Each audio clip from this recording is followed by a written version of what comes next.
ನಮಸ್ಕಾರ ಸ್ನೇಹಿತರೆ, ಗೃಹಲಕ್ಷ್ಮಿ ಯೋಜನೆಯ ಅಪ್ಡೇಟ್ಗೆ ನಿಮಗೆ ಸ್ವಾಗತ ಸುಸ್ವಾಗತ. ಸ್ನೇಹಿತರೆ, ಗೃಹಲಕ್ಷ್ಮಿ ಯೋಜನೆ ಹಣ ಇನ್ಮುಂದೆ ಬರಲ್ಲ, ಬಂದ್ ಆಗ್ತಿದೆ ಅನ್ನುವಂತಹ ಒಂದು ಹೇಳಿಕೆಗಳು ಬರ್ತಿದ್ದಂಗೆನೆ ಮಹಿಳೆಯರಾದ್ರೆ ರೊಚ್ಚಿಗೆದ್ದಿದ್ದಾರೆ. ಒಂದು ಕಾಂಗ್ರೆಸ್ ಸರ್ಕಾರದ ಮೇಲೆ ಒಂದು ರೊಚ್ಚಿಗೆದ್ದು ಹೇಳ್ತಿದ್ದಾರೆ ಒಂದು ಮಹಿಳೆಯರು, ಯಾಕೆ ಹಣ ಬರ್ತಿಲ್ಲ ಏನು ಅನ್ನುವಂಥದ್ದು. ಇಲ್ಲಿ ಗೃಹಲಕ್ಷ್ಮಿ ಯೋಜನೆ ಹಣ ಕುರಿತು ಕೆಲವೊಂದು ಹೊಸ ಅಪ್ಡೇಟ್ಸ್ ಆದ್ರೆ ಇದಾವೆ. ಆ ಒಂದು ಅಪ್ಡೇಟ್ಸ್ ಬಗ್ಗೆ ನಿಮಗೆ ಈ ವಿಡಿಯೋದಲ್ಲಿ ತಿಳಿಸ್ಕೊಡ್ತೀನಿ. ಎಲ್ಲರೂ ವಿಡಿಯೋ ಕೊನೆವರೆಗೂ ನೋಡಿ.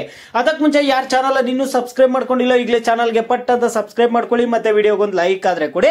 ನೀವು ಕೂಡ ಸಬ್ಸ್ಕ್ರೈಬ್ ಲೈಕ್ ಇಂದ ನಿಮ್ಗೆ ಇದೇ ರೀತಿ ಕಂಟಿನ್ಯೂಸ್ ಅಪ್ಡೇಟ್ಸ್ ಆದ್ರೆ ಸಿಗ್ತಿರುತ್ತೆ. ಈಗಾಗಲೇ ಯಾರು ಸಬ್ಸ್ಕ್ರೈಬ್ ಲೈಕ್ ಮಾಡಿ ವಿಡಿಯೋ ನೋಡ್ತಿದ್ದೀರೋ ಎಲ್ಲರಿಗೂ ನನ್ನ ಒಂದು ಹೃದಯ ಪೂರ್ವಕ ಧನ್ಯವಾದಗಳು. ಸ್ನೇಹಿತರ, ಗೃಹಲಕ್ಷ್ಮಿ ಯೋಜನೆ ಹಣ ಬರಲ್ಲ ಅಂತ ಏನೊಂದು ಹೇಳಿಕೆಗಳು ಬರ್ತಿದಾವೆ. ಯೂಟ್ಯೂಬ್ ಅಲ್ಲಿ ಆಗಿರ್ಬೋದು, ಮಾಧ್ಯಮಗಳಲ್ಲಾಗಿರ್ಬೋದು, ನೀವು ಈಗ ಮಾಧ್ಯಮಗಳಲ್ಲಿ ನೋಡ್ಕೋಬಹುದು. ಗೃಹಲಕ್ಷ್ಮಿ ಯೋಜನೆಯ ಹಣ ಬರಲ್ಲ, ಬಂದಾಗುತ್ತೆ ಅನ್ನುವಂತಹ ಒಂದು ಹೇಳಿಕೆಗಳು ಕೂಡ ಕೊಡ್ತಿದ್ದಾರೆ. ಸ್ನೇಹಿತರೆ, ಇದು ನಿಜಾನೇ? ಯಾಕಪ್ಪ ಗೃಹಲಕ್ಷ್ಮಿ ಯೋಜನೆ ಹಣ ಬರಲ್ಲ ಅಂತ ಎಲ್ಲ ಮಾಧ್ಯಮದಲ್ಲಿ ಹೇಳ್ತಿದ್ದಾರೆ, ಎಲ್ಲ ಸೋಷಿಯಲ್ ಮೀಡಿಯಾದಲ್ಲಿ ಯಾಕೆ ಈ ರೀತಿ ಹೇಳ್ತಿದ್ದಾರೆ ಅಂತ ನೀವು ಕೇಳೋದಾದ್ರೆ, ಸ್ನೇಹಿತರೆ, ಈಗ ಸಂಬಂಧಪಟ್ಟ ತಜ್ಞರಿಂದ ಬರ್ತಿರುವಂತಹ ಮಾಹಿತಿ ಪ್ರಕಾರ ಇಲ್ಲಿ ಏನಾಗಿದೆ ಅಂದ್ರೆ, ಟೋಟಲ್ ಆಗಿ ಸರ್ಕಾರಕ್ಕೆ 2430 ಕೋಟಿ ಬೇಕು ಒಂದು ತಿಂಗಳಿಗೆ ಗೃಹಲಕ್ಷ್ಮಿ ಯೋಜನೆಯ ಹಣ ಕೊಡೋದಕ್ಕೆ. 2430 ಕೋಟಿ ಬೇಕು. ಈಗ ಇನ್ನು ಕಳೆದ 2 ತಿಂಗಳಿಂದ ಇವರು ಹಣನೇ ಕೊಟ್ಟಿಲ್ಲ. ಈಗ ತಜ್ಞರು ಹೇಳ್ತಿರುವಂತದ್ದು ಏನಂದ್ರೆ, ಸಂಬಂಧಪಟ್ಟ ತಜ್ಞರು ಅಧಿಕಾರಿಗಳು ಹೇಳ್ತಿರುವಂತದ್ದು ಏನಂದ್ರೆ, ಈ ಒಂದು ಗೃಹಲಕ್ಷ್ಮಿ ಯೋಜನೆಯನ್ನ ಕಂಟಿನ್ಯೂ ಮಾಡೋದಕ್ಕಾಗಲ್ಲ, ಸರ್ಕಾರದ ಬಳಿ ಹಣ ಇಲ್ಲ. ಗೃಹಲಕ್ಷ್ಮಿ ಯೋಜನೆಗೆ ಮಾತ್ರನೇ ನೀವು 2430 ಕೋಟಿ ಆದ್ರೆ ಬೇಕು ನಿಮ್ಗೆ. ಏನಕ್ಕೆ? ಗೃಹಲಕ್ಷ್ಮಿ ಯೋಜನೆಯ ಹಣ ಕೊಡೋದಕ್ಕೆ ಮಾತ್ರ.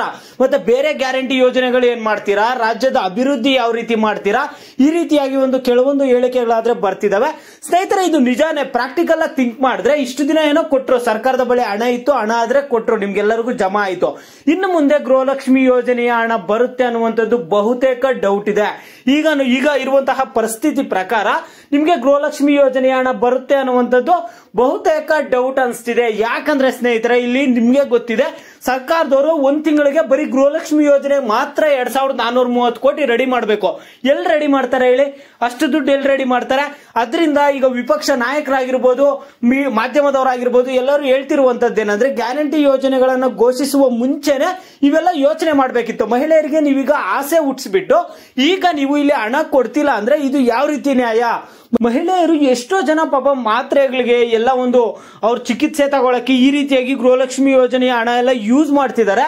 ಕೆಲವೊಬ್ರು ಫೋನ್ ಅನ್ನ ತಗೊಂಡಿದ್ದಾರೆ EMI ಅಲ್ಲಿ. ಈ ರೀತಿಯಾಗಿ ಒಬ್ಬೊಬ್ರು ಅನ್ನೊಂದು ಕಮಿಟ್ಮೆಂಟ್ ಆದ್ರೆ ಇಟ್ಕೊಂಡಿದ್ರು, ಗೃಹಲಕ್ಷ್ಮಿ ಯೋಜನೆ ಹಣ ಪ್ರತಿ ತಿಂಗಳು 2000 ಬರುತ್ತಂತ. ಓಂ ಶ್ರೀ ಕೊಲ್ಲೂರು ಮೂಕಾಂಬಿಕಾ ಜ್ಯೋತಿಷ್ಯರು ಪ್ರೀತಿಯಲ್ಲಿ ಕಿರಿಕಿರಿ, ಮದುವೆ ಸಮಸ್ಯೆ, ಗಂಡ ಹೆಂಡತಿ ಕಿರಿಕಿರಿ, ಅತ್ತೆ ಸೊಸೆ ಜಗಳ, ಶತ್ರುಗಳ ನಾಶ, ಮಹಿಳೆಯರ ಗುಪ್ತ ಸಮಸ್ಯೆಗೆ ವಿಶೇಷ ಪರಿಹಾರ ಆದ್ರೆ ಮಾಡಿಕೊಡ್ತಾರೆ. ನೀವು ಇಲ್ಲಿ ಕೆಳಗಡೆ ಸ್ಕ್ರೋಲ್ ಆಗ್ತಿರುವಂತಹ ನಂಬರ್ಗಾದ್ರೆ ಕರೆ ಮಾಡಿ. ಆದ್ರೆ ಸರ್ಕಾರದವರು ಈ ರೀತಿಯಾಗಿ ಇಷ್ಟು ಬೇಗ ಕೈ ಕೊಡ್ತಾರೆ ಅನ್ಬಿಟ್ಟು ಯಾರು ಅನ್ಕೊಂಡಿರಲ್ಲ. ಆದ್ರೆ ನೀವು ಕೇಳ್ಬೋದು, ಹಾಗಾದ್ರೆ ಸರ್ಕಾರದ ಕಡೆಯಿಂದ ಏನಾದ್ರು ಹೇಳಿದಾರ, ಯಾರು ನೋಟಿಫಿಕೇಶನ್ ಕೊಟ್ಟಿದಾರ ಗೃಹಲಕ್ಷ್ಮಿ ಯೋಜನೆ ಬಂದ್ ಮಾಡ್ತಾರಂತ ನೀವೇನಾದ್ರು ಕೇಳೋದಾದ್ರೆ, ಸ್ನೇಹಿತರ, ಬಂದ್ ಮಾಡ್ತಾರಂತ ಅವ್ರು ಹೇಳಿಲ್ಲ. ಹಣ ಬರುತ್ತೆ ಬರುತ್ತೆ ಬರುತ್ತೆ ಅಂತ ಹೇಳ್ತಾನೆ ಇದಾರೆ. ಆದ್ರೆ ಇಲ್ಲಿ ಗೃಹಲಕ್ಷ್ಮಿ ಯೋಜನೆಯ ಹಣನೇ ಬರ್ತಿಲ್ಲ. ಕೇವಲ ಒಂದು 5 ಲಕ್ಷ ಫಲಾನುಭವಿಗಳಿಗೆ ಹಣ ಜಮಾ ಮಾಡಿದ್ದಾರೆ. 1,21,00,000 ಫಲಾನುಭವಿಗಳಲ್ಲಿ ಕೇವಲ 5 ಲಕ್ಷ ಫಲಾನುಭವಿಗಳಿಗೆ ಮಾತ್ರ ಹಣ ಜಮಾ ಮಾಡಿದ್ದಾರೆ. ಹಣ ಬರುತ್ತೆ ಬರುತ್ತೆ ಅಂತ ಹೇಳ್ತಿದ್ದಾರೆ, ಆದ್ರೆ ಹಣ ಆದ್ರೆ ಜಮಾ ಆಗ್ತಿಲ್ಲ.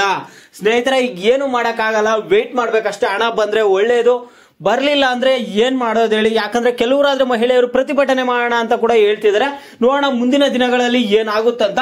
ಇದು ಸದ್ಯಕ್ಕೆ ಬರ್ತಿರುವಂತಹ ಗೃಹಲಕ್ಷ್ಮಿ ಅಪ್ಡೇಟ್ಸ್. ಕಾಂಗ್ರೆಸ್ ಸರ್ಕಾರ ಈಗ ಮಾಡ್ತಿರುವಂತಹ ಕುರಿತು ನಿಮ್ಮ ಒಂದು ಅಭಿಪ್ರಾಯ ಏನು ಅನ್ನೋದನ್ನ ಪ್ರತಿಯೊಬ್ರು ವಿಡಿಯೋಗೆ ಲೈಕ್ ಮಾಡ್ಬಿಟ್ಟು ಕಾಮೆಂಟ್ ಮುಖಾಂತರ ತಿಳಿಸಿ.